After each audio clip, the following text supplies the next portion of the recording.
હરિઓમ શ્રી રામ અંબજ્ઞ હું પ્રતીકસિંહ શાહ ધાનોરમાં રહું છું. ધાનોમાં 2015માં મેં બાપુને જોયા છે. બાપુને નંદાઈને ઈરાની રોડ પર જોયા છે. ત્યાં હું ને મારી વાઈફ બજારમાં ગયા હતા. ત્યાં બાપુને આ અમને ગાડીમાં દેખાયા અને ત્યાંથી ગાડી નીકળી. અમે ફરીથી ગયા પાછા ગાડીના પાછળ પાછા જોયા તો પાછા આઈને બાપુ જ હતા. અમે એકબીજા સાથે ચર્ચા કરી. આ તો આઈને બાપુ એટલે અનિરુદ્ધ બાપુ અને નંદાઈ આવી છે કરીને.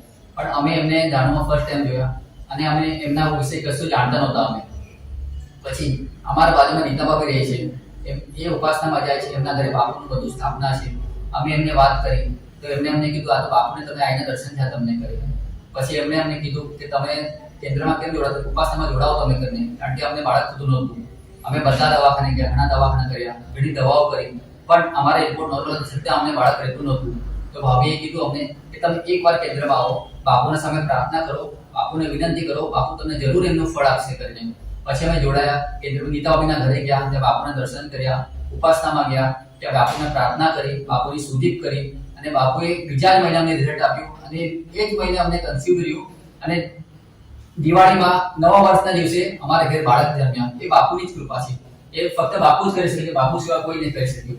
અને આ જે હતું એ બાપુનો ચમત્કાર જ હતો અમારા માટે, કારણ કે ડોક્ટરે તો કીધું કે તમારું નોર્મલ છે પણ રહેતું નથી, તો હવે અમે એના માટે કંઈ નહીં કરી શકીએ. પણ બાપુનો ચમત્કાર અમે જોઈ લીધો અને ત્યારથી અમે બાપુમાં જોડાયા છીએ. અત્યારે પણ બાપુમાં જોડાયા છે. હરિઓમ. હરિઓમ. શ્રી રામ અંબજ્ઞ.